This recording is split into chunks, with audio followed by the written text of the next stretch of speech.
One of the things that I still find pretty scary is how those formative years in our lives, when you're like 3, 4, 5, 6, how much of an impact those initial years have on the rest of your life. Because it is at that time where you start forming these generalizations about yourself.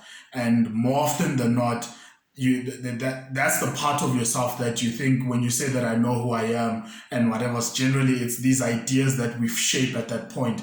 But the problem with that stage in your life is in the fact that your prefrontal cortex, I mean, the part of your brain that's really for like long-term planning and logical reasoning, has not even properly formed in your brain yet.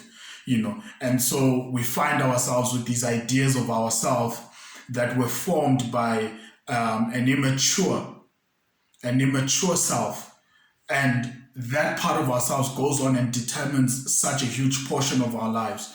And of late, one of the things that I've been spending quite a bit of time looking into and reading some and watching some of the interviews by neuroscientists and whatever else, and reading some of the articles that I actually found interesting is, and you see it a lot in sports and also in music, what people tend to do because of their upbringing and whatever else, they actually go and create generally what we call an alter ego.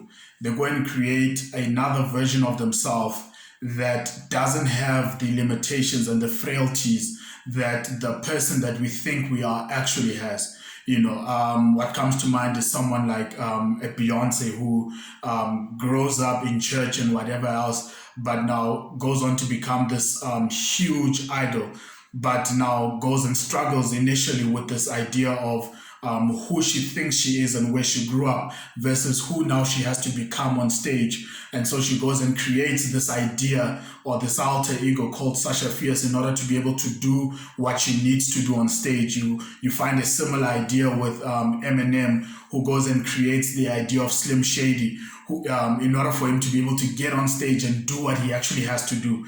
And one of my favorites, I actually went and had a T-shirt printed out, is David Goggins, who I don't think you'll be able to see it right there, who also goes and creates an alter ego, an idea of himself that he goes and he calls Goggins.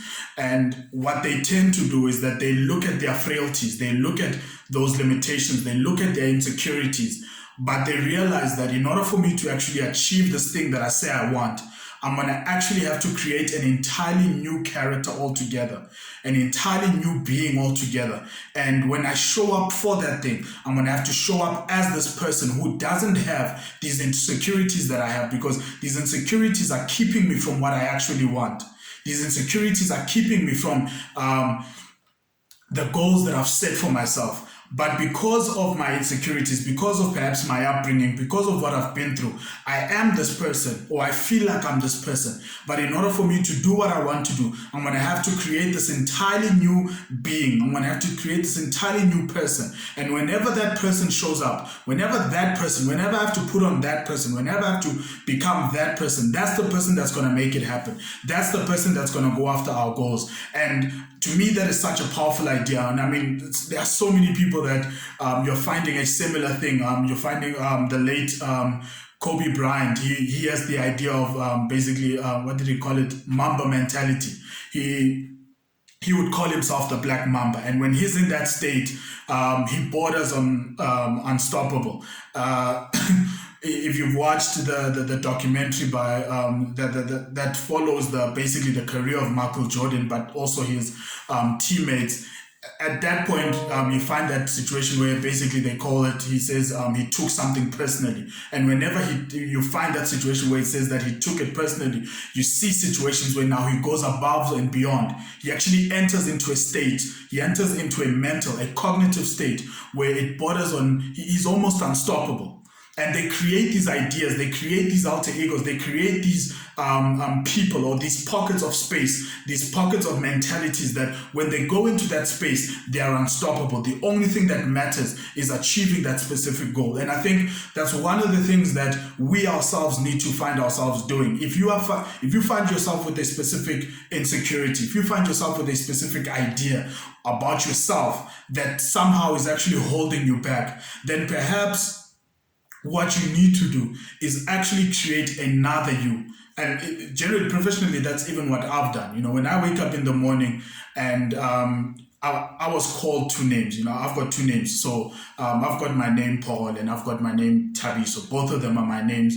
And I've also got a nickname Paul. Literally in every, almost like multiple spheres of my life, I use all three of those names.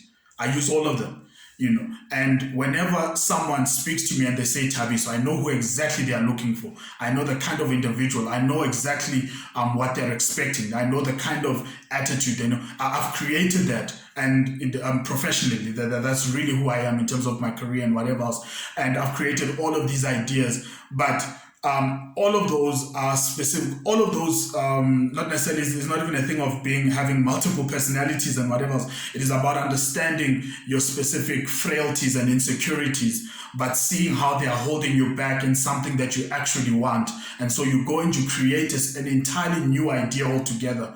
An entirely new person altogether who doesn't have those frailties, who would be able to actually show up in that specific sphere. And that's something that for me, I guess the jury's still out. We'll see how it plays out. But with the people that I've mentioned, but even in my personal life, I actually see it that it's allowing me to make more progress because I'm so detached.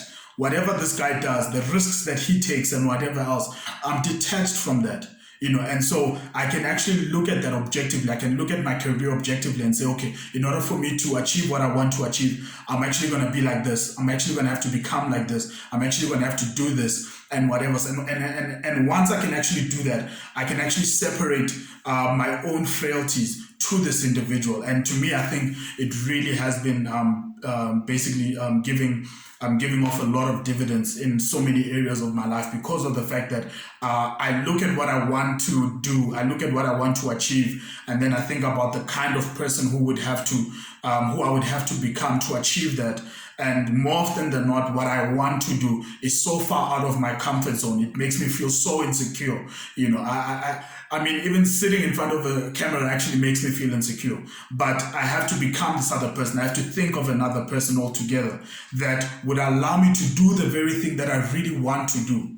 And that to me is one of the things that I think we don't think about enough. The fact that perhaps our upbringings or the ideas about ourselves that we hold, how those things are actually holding us back. And for you to achieve what you say you want to achieve, you're going to actually have to create an entirely new character that doesn't have those frailties, who will be able to go onto that stage, who will be able to show up as Slim Shady, who will be able to show up as Sasha Fierce, who will be able to go into that game as the Black Mamba or whatever else, whatever sphere that you are in. You actually create an idea, you create a character who will be able to go out there without the fears and insecurities that you actually have. And to me, that's one of the things that can actually help you do the things that you're afraid to do or you're insecure about doing.